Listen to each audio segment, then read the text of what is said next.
Hey, good morning, Morter Marchers. I'm Dr. Ted Morter. Thank you for being here with me on this wonderful Monday. It's the Monday of our decade reunion. It's going to happen this weekend on Saturday. Friday at the ball game for the Mounties, which are 5-0, and they're playing their hearts out. It's going to be a wonderful, wonderful rival against Bentonville that we Mounties have always despised all of our lives since 1970s. Just the way it is. Am I going to worry about that game? Nope. It's all going to be fine. Am I going to worry about the decade reunion and all the moving pieces that come together to make this happen? There'll be 300, maybe 325 people here. We sold all the tickets. That's all I allowed to be sold because we're going to run out of chicken. Tyson donated 300 chickens, so we're going to have fun with that. But let me tell you what. I could get all upset and worry about everything that's going to happen. All these moving pieces that have to come into place. The tents, the fancy air-conditioned porta potties, the cooking the chicken, all these 300 chickens, the bonfire, inside, the MC, which Tom, my brother, has graciously said he would take care of for us, and Will Brand, who's going to be there for the DJ and playing those tunes, and the cars, the antique cars that'll come, the hot rods that'll come. It's just going to be a wonderful time. The raffles, everything that we're going to do, the tributes to Betty Sutton, the tributes to Blackie Bond, all these things are important. They're important in that they all have to get done, and they all will get done. But the key for me is not to worry about it.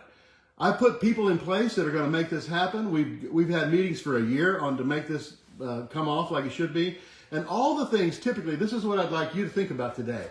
Typically, the things that you would, quote, worry about are things that never come to fruition. They never come to pass. I remember one time I was going to go on stage. I may have told this story.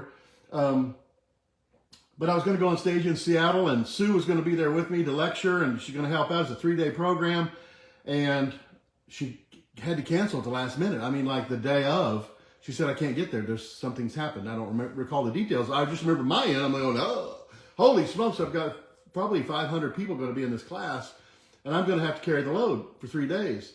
And I remember talking to my father that evening. I said, Dad, it's going to be crazy. He said, Ted, lower your shoulders, take a breath, and don't worry about it. It will happen. It will be fine. As you're speaking on stage, things will come to you that you'll draw from your past. You'll draw from your experiences. You'll draw from the knowledge that you have, and it will be perfectly fine. And he was right, of course, 100%. It all came to me, and it was a wonderful, wonderful program. I think Sue finally did get to come on the last day. She changed something happened. But anyway, it worked out just fine. It worked out the way it's supposed to. So I learned from that to draw from within. And this is a key thing about worry. When you worry about things, it's because you're trying to do too many things at one time. Trying to be the warrior, trying to be the hero, trying to be the provider, trying to be the lover, trying to be the fixer, trying to be everything all at once, the compassionate, all these emotions that we have and the traits that we bring forward.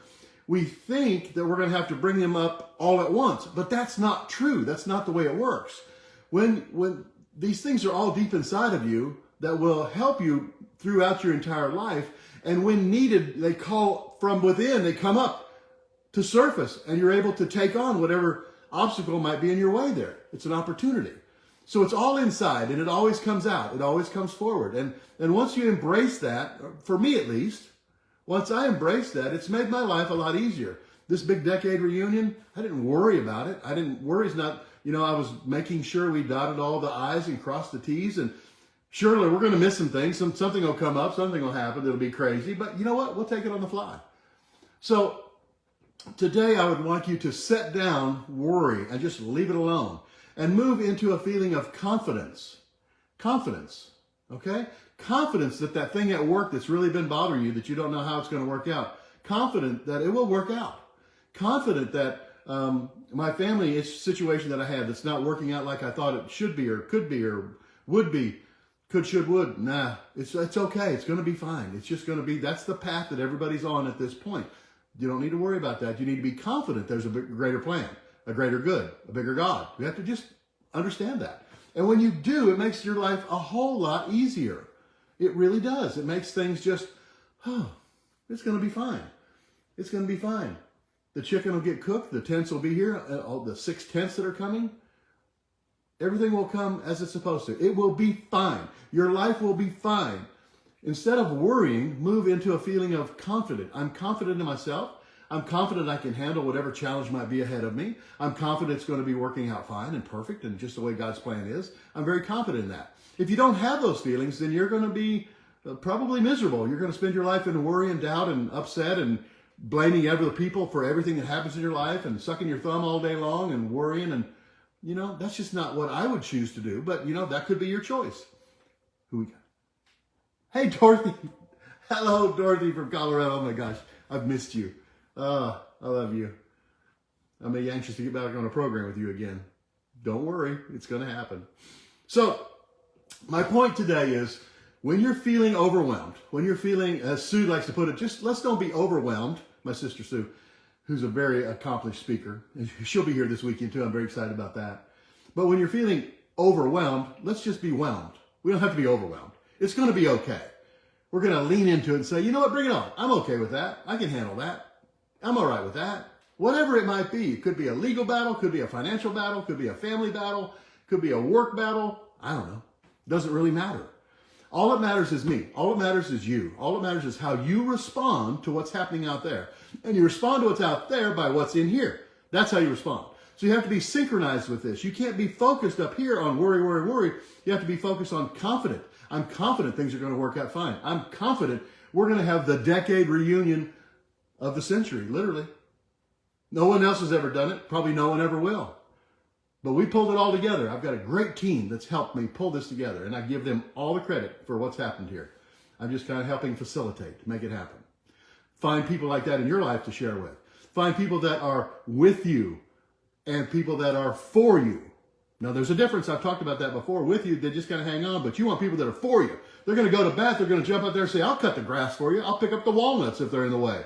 I'll do whatever it's going to take to make sure that this comes off. Those people are for me. They're for this decade reunion you're going to have. They're for your practice if you're a practitioner. They're for you in your business. They're for you in your life. They're not just with you hanging on, waiting for the better times to come. They're for you, going to help you make better times to come. Boy, this is going to be a hell of a week. I'm telling you right now. I hope you're ready. I hope you're ready, class of 75, class of 1970 through 1980. Ha ha ha. 10 years. 10 years. 1,000 memories, one epic night. That's the tagline. How much fun could this be? I'm telling you. I'm telling you. Just smile for a minute. Just smile and say, it's going to be great. It's going to be great. It is great. My life is great. I'm confident my life is great. Instead of worrying about all this crap that's out there, worrying about the things you see on the news and either left or right, blah, blah, blah, blah, blah. That's all just blah, blah, blah. Does any amount of worry that you ever had about those things make a difference in the world? No. No. Only makes a difference in how you feel and whether you're healthy or not. Healthy, happy, successful. Whew. So let's do the Morter March. I'm going to synchronize up here, being confident. I want this part of my brain where I'm thinking about confidence to synchronize with this part of my brain, which could be running on worry. A program down here that just runs on worry all the time, makes you feel anxious and your blood pressure go up and your stomach secreting your acid too much and you're going to get ulcers and you get ulcerative colitis and you get blah, blah, blah, blah, blah. So why don't we just drop that, set that down, and pick up the confidence bag? We're going to set that bag down of worry and we're going to pick up that bag of confidence. Confidence. Look in your brain, look in your mind's eye, and remember a time you were very confident. Boy, I can think of many times when I've been on a stage with a lot of people and everybody jumped up and down and were waving and screaming and yelling. I was very confident with my message, confident with what I had to say to people, confident they would take that message into heart, confident that everyone comes to this reunion, 325 of them that show up here, confident that they'll have a place to park, confident that we're going to make sure we take care of all the details, confident that they're going to have the best experience of their life so they'll remember it forever, one epic night. When were you confident about something? Pick something small if you have to. I'm confident that I knew how to fix that faucet that was dripping. Confident that I could get my truck or car to the right repair place to get it fixed. I'm confident I can do that. That's what I want you to think about when we're doing this Morter March. When I'm saying I'm thankful and grateful for the feeling of confidence, I want you to picture in your mind's eye what that looks like, what it feels like, what it was like, what it smells like, tastes like. Confidence. Confident you made the best dinner the other night for your family. Confident that you got a raise at work. Confident that you got the grass mowed beautifully out there. Confident of whatever it is that you want to be confident about. Just pick something small or big, whichever you can do. I like to think big. I'm giving you just a second to think about that for a moment. Confident. All right, then do the march with me. If you don't remember how, go to www.mortermarchmonday.com. Watch the videos. Watch them. Watch what's going to happen to your life when you do this. Watch what will change in your life. Watch what will be better. Watch what you can bring into there with confidence. All right, I've got my left foot out, right arm up. I'm thankful and grateful for confidence in my life. I'm thankful and grateful for confidence in my life. I'm thankful and grateful for confidence in my life. Now we're going to switch around the other way. Got my right foot out, left arm up. I'm thankful and grateful for confidence in my life. Confidence in my life. I'm thankful and grateful for confidence in my life. I'll give you a second. Think about that. Let's do it again. That was one time. We're going to do it 3 times. I'm thankful and grateful for confidence in my life. Confidence in my life. Confidence. Hold your breath in. Feel a wobble as your brain resets. Switch the other way. I'm thankful and grateful for confidence in my life. Confidence in my life. Confidence in my life.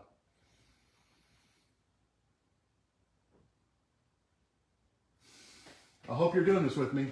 I hope you're not just sitting there on the couch or sitting there at the table or sitting there at your computer and not doing anything, just thinking, I wish I could do that. Well, get up and do it. It's only going to take 3 minutes. I'm thankful and grateful for confidence in my life. Confidence in my life. Confidence in my life. What if your whole workplace did this with you? What if your whole family did this with you at the same time? Thankful and grateful for confidence in my life. Confidence in my life. Confidence in my life. In case you haven't figured it out, I'm pretty excited about this week, and I'm pretty confident it's going to be a great, great week. I'm excited for our class of 1975. We graduated from high school. I'm excited for all the classes around us, 5 years each way. I'm confident for all those people that will come and rekindle relationships they haven't seen in a long time. I'm confident that everyone will enjoy themselves and have a wonderful time. I'm confident that when we put our efforts out there, we can affect ourselves first, and then our family, then our community. You know, you can do it all if you choose to. You just have to remain confident and stay away from that W word. Stay away from that one. Let's end it with the word confidence. Confidence. I am confident. Thanks for a great time. I'll see you next week.